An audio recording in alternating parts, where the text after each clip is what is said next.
Hey class, it's Griffin Fraser here with my Citizen Science Report project. So let's get right into it. Before I show all the research that I found during the course of my project, I'd like to give a quick background on what it's all about. Alright, so located at the southern end of the East African Rift Valley in the previous war zone of Mozambique lies Gorongosa National Park, which used to be one of the most diverse ecosystems in the world.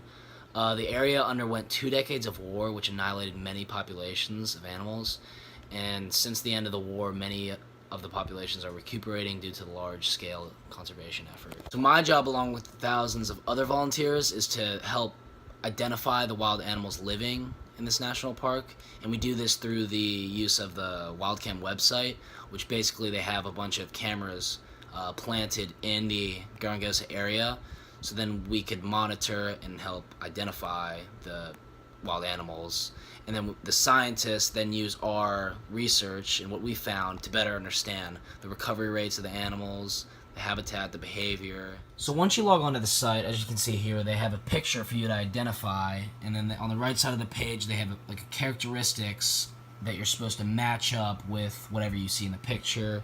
It gives you the date and the time. So you look at the picture, you go up to what it asks you to do, like it looks like antelope or deer, pick the pattern, has a solid pattern, color, has this type of shade in its neck, and then you see it has horns, curved horns, pick the curved. You don't really see a tail in this picture, so you continue on to the build, and then it looks kind of like a lanky build, and then you come over here and you see what animals it suggests that it could be, and then you pick the one that seems closest in comparison to the photo that they give you, and then it shows you a description of what the animal looks like and etc., and then it kind of asks more in depth about the photo that they've given. How many do you see? Two. What behaviors do you see? Standing. Are there any young present? No. And so you answer these questions. Do you see any horns? Yes.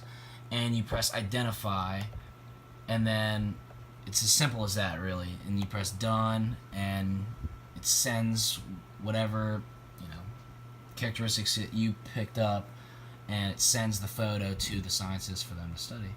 And then you basically do the same thing on another image, and it's as simple as that. Through the course of the entire project, I've learned a lot about the Gorongosa wildlife and each animal's characteristics. Now I can see animals I've never laid eyes on and recite what they are, what characteristics they have, and more importantly, help in the conservation effort of the national park. There are currently 16,000 active volunteers who have classified a total of 4 million animals. With these incredible numbers, we've only completed 42% of the available photos, which means there's a lot more work to do for the betterment of the park.